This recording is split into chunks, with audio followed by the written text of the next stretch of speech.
मुझे ऐसा लगता है बच्चे लोग आगे बैठो आकर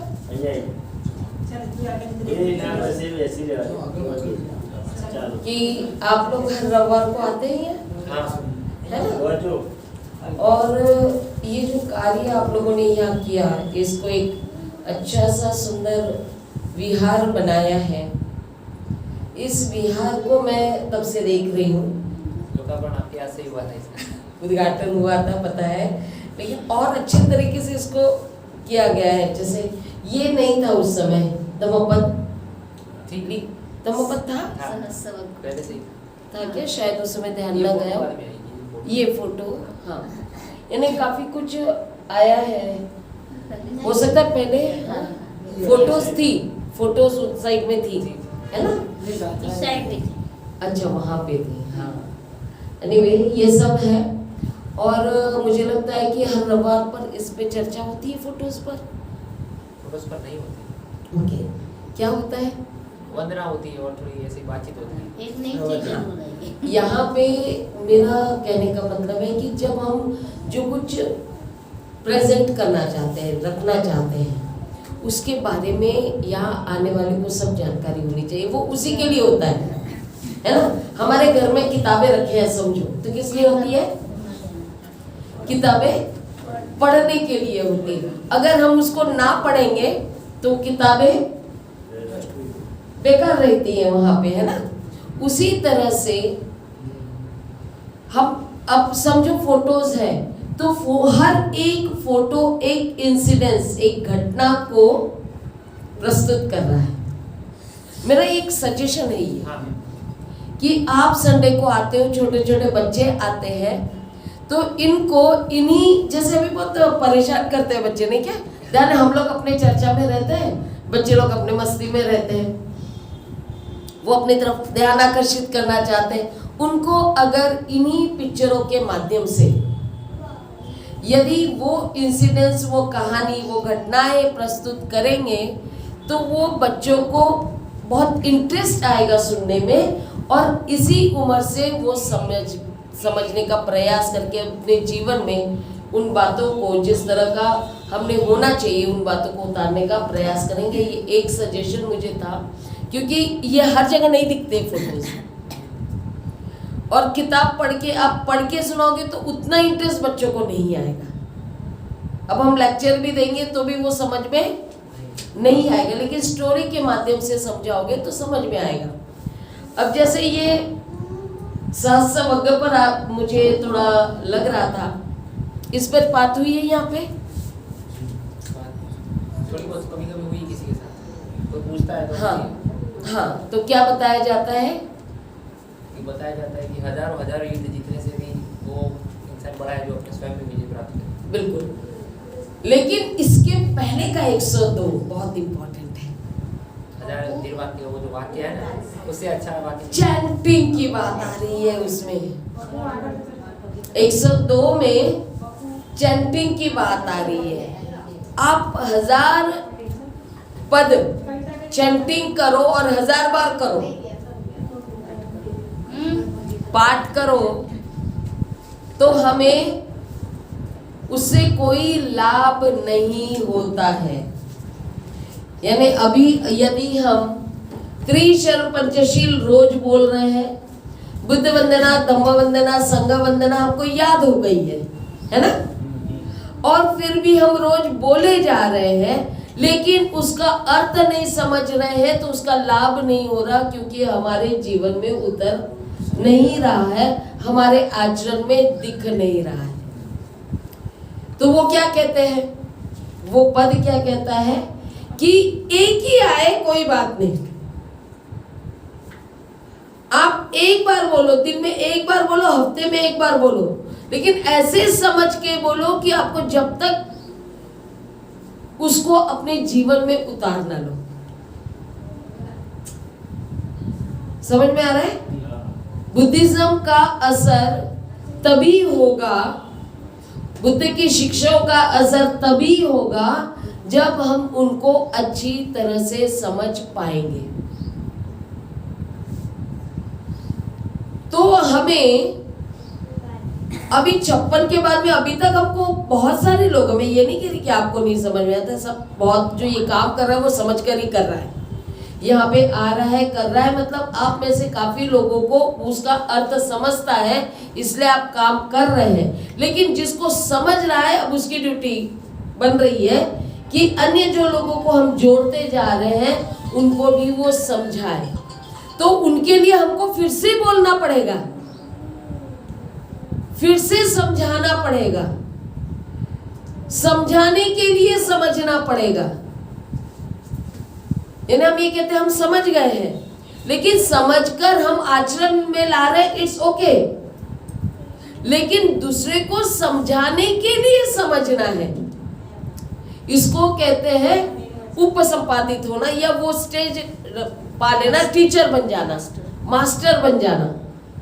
और बुद्धिज्म इस तरह का है, बुद्ध की शिक्षा ऐसी है, और बाबा साहब ने भी उसको बहुत अच्छी तरह से किया कि जो धम्म समझता है वो सद धम्म के मार्ग पर जाता है।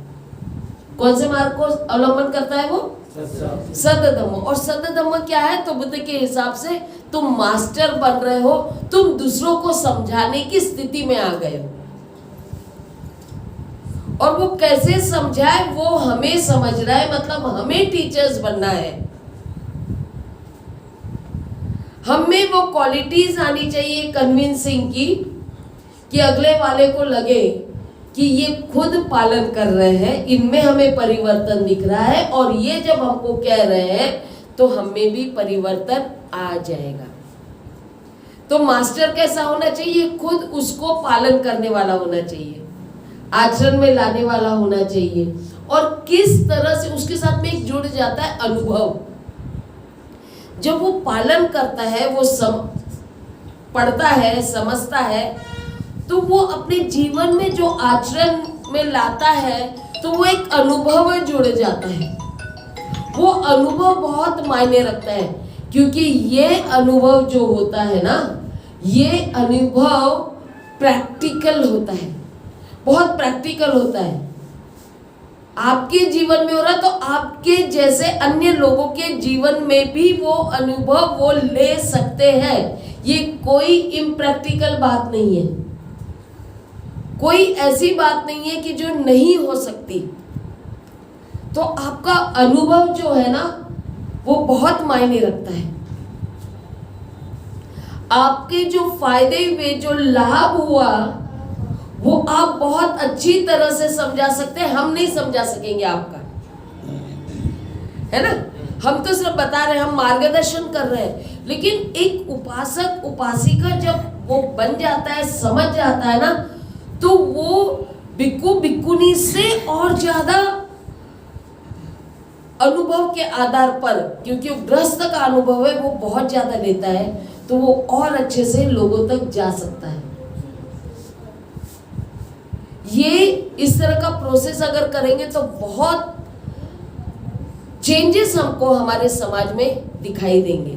तो हर बार चीवरधारी आपके विहार में हमेशा के लिए रहे और उन बातों को बताते रहे, ये अभी तो इम्प्रैक्टिकल है फिलहाल के लिए, क्योंकि संख्या जो है वो कम है। नॉट इवन संख्या थोड़ी ज्यादा भी हो तो अभी वो स्थिति में नहीं है हमारे चीवरधारी कि वो हर तरह से आपको कन्विंस कर सके। उनकी स्टडी उतनी है या नहीं, क्योंकि जिस तरह से हम बात करते हैं कि अभी तक इस तरह के प्रशिक्षण केंद्र नहीं है कि चीवरधारी को प्रशिक्षित करें। लेकिन जो थोड़े बहुत है वो आपको प्रशिक्षित कर रहे हैं, जो यहाँ पे रह रहा है, जो समय दे पा रहा है, जो एक शेड्यूल बना पा रहा है, वो प्रशिक्षित होता है तो कंटिन्यूअस रेगुलरिटी में वो काम कर सकता है।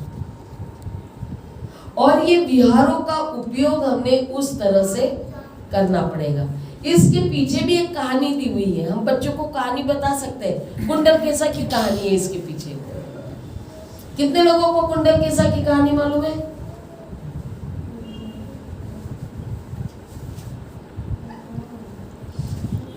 आपको तो मालूम होगा। हाँ। कुंडल केसा बोले तो इस नाम ही से पता चल जाता है कि वो किस लड़की के बारे में उसको नाम कैसे दिया गया था कि उसके बाल बहुत लंबे थे और वो कुंडली रूप में थे, जैसे हम घुंघराले बाल कहते हैं ना, उसके रूप में था। और वो बहुत अमीर घर की रहती है, लेकिन जो धम्म नहीं जानता वो हमेशा जो जीवन में होते रहता है ना, अपनी घटनाएं जो होते रहती है नॉर्मली उसको जैसा वैसा एक्सेप्ट करते चले जाता है। वैसे ही उसके लाइफ में आता है कि एक चोर पकड़ा जाता है जिसकी राजा पनिशमेंट देता है, उसको फांसी होने वाली रहती है, उसको नगर में घुमाते हैं, लेकिन इस सुंदरी का कुंडल केसा की नजर उस चोर पे जाती है और उसका दिल उस पे आ जाता है। बट नेचुरल दम्मा नहीं समझ रहे उसका क्या परिणाम होगा, ये नहीं जान रहे, क्योंकि किस पे दिल आ रहा है? चोर पे। वो सिर्फ वो व्यक्ति के सुंदरता को देख रही है, उसके शरीर को देख रही है, लेकिन उसके कर्मों को नहीं देख रही। जो धम्म जानता है वो कर्म देखेगा। आज भी जो धम्म नहीं जानता है अपने बच्चों की शादियां ऐसी जगह करता है जहां पे वहां पैसा हो, नौकरी हो, लेकिन उसका कर्म, उसका चरित्र क्या है इसको नहीं देखता है, नहीं जानता, नहीं जानना ही नहीं चाहता। जनरली हम जो देख रहे हैं अपने समाज में, एक मानव समाज की बात करें, हम एक समाज की बात नहीं कर रहे हैं, पूरे मानव समाज में इस तरह का है कि शादी करने की है तो वो संपत्ति देखी जाएगी, लड़की के बारे में उसको सब कार्य आता है या नहीं देखा जाएगा, वो कितनी सुंदर है वो देखा जाएगा, लड़के के मामले में नौकरी है या नहीं, कितनी संपत्ति है वो देखी जाएगी, लेकिन दोनों का चरित्र किस तरह का है इसके बारे में देखा नहीं जाता है, क्योंकि सबकी नजर में ये ठीक है, ये तो चलते रहता है, हम भी वैसे तुम भी वैसे। तो और बहुत बार ऐसा होता है कि जो शराबी व्यक्ति होता है ना, बहुत बार हमने ये नोटिस किया, बहुत सारे एग्जाम्पल हमारे सामने आए हैं, वो अपनी शादी, अपनी बेटी की शादी के लिए ना ऐसा लड़का ढूंढता है जो शराब पीता हो, ताकि बैठकर मस्त मजे में पार्टी की जाए। नहीं मिले तो जमेगी ही नहीं ना। जैसे ये देखा जाता है कि हम अमीर है तो हमारे लिए अमीर ही चाहिए, डॉक्टर है तो डॉक्टर ही चाहिए, है ना, लड़की डॉक्टर है तो लड़का भी डॉक्टर चाहिए, उसी तरह शराबी है तो शराबी चाहिए। तो यहाँ पे लड़की का नहीं देखा जाता, परिवार देखता है, क्योंकि संबंध लड़की के साथ साथ परिवार के साथ में भी होता है। तो चरित्र, तो ये पुरानी परंपरा रही है, कभी इसके चरित्र के बारे में देखा नहीं गया, वैसे ही और शिक्षा दीक्षा उस तरह की नहीं दी गई। तो वो लड़की का भी एक टीनेज होता है, ये जो भी होता है, चोर पे दिल आ जाता है, उसको पता चलता है इसको फांसी होने वाली है, तो अपने माँ बाप के पीछे लगते कि मुझे चाहिए तो वही चाहिए, मैं किसी और से शादी नहीं करूंगी, और माँ बाप को भी लगता है शादी करना बहुत इंपॉर्टेंट। ऐसे नहीं बोलते हैं कि नहीं करना तो मत कर, लेकिन उससे नहीं करवाऊंगी, इस तरह से बोलता है क्या कोई? कभी कोई नहीं बोलता। किसी ने अगर धमकी दे दिया कि हम शादी नहीं करेंगे तो बहुत बड़ा झटका लगता है, शादी नहीं करेंगे, अरे बाप रे, ये तो बहुत गड़बड़ हो गई, शादी तो करनी है, फिर वो जिससे बोल रहे उससे कर दो, चाहे तो चलेगा, चाहे उसका लाइफ बर्बाद हो जाए चलेगा, लेकिन करके देनी है। नहीं करके देते, बहुत से करके देते, अभी धम्मा समझने वाले करके देते हैं, नाक कट जाती है। ये भी एक बात है, यानी हर एक अलग अलग रीजन है। जहाँ पे प्यार है ना बच्ची से, वहां पे होता है, वो देख लेते हैं। यहाँ पर वो परिवार इस तरह का होता है कि वो तैयार हो जाते हैं बेटी के लिए, उसको ये नहीं बोलते कि मत कर, हाँ तैयार हो जाते हैं, उसको फांसी से बचा लेते हैं और फिर उसके साथ में उसकी शादी करवा देते हैं। अब शादी हो जाती है, लेकिन वो चोर का जो चरित्र है, वो कहते हैं ना, एक कहावत है, चोर चोरी से जाए पर हेरा फेरी से ना जाए। ये एक कहावत है, हिंदी में बहुत प्रसिद्ध कहावत है। तो वो चोरी करने के लिए हेरा फेरी जरूर कर लेता है। तो वो क्या करता है, उसको सब कुछ मिल जाता है, सजा से भी बच जाता है, उसको बहुत पैसा भी मिलता है, एक सुंदर लड़की मिलती है। अब ये उसको बोलती है कि मैंने तुमको पसंद किया, तुमको सब कुछ मिल गया, तो अब तुम चोरी मत करो।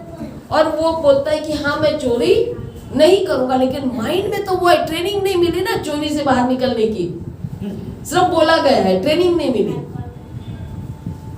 तो वो एक और युक्ति सोच लेता है, जिसमें वो सोचता है कि इसके पास में जितने भी गहने हैं इसकी मुझे चोरी करनी है, वो उसके पास वो पहनी है ना, मेरे पास चाहिए।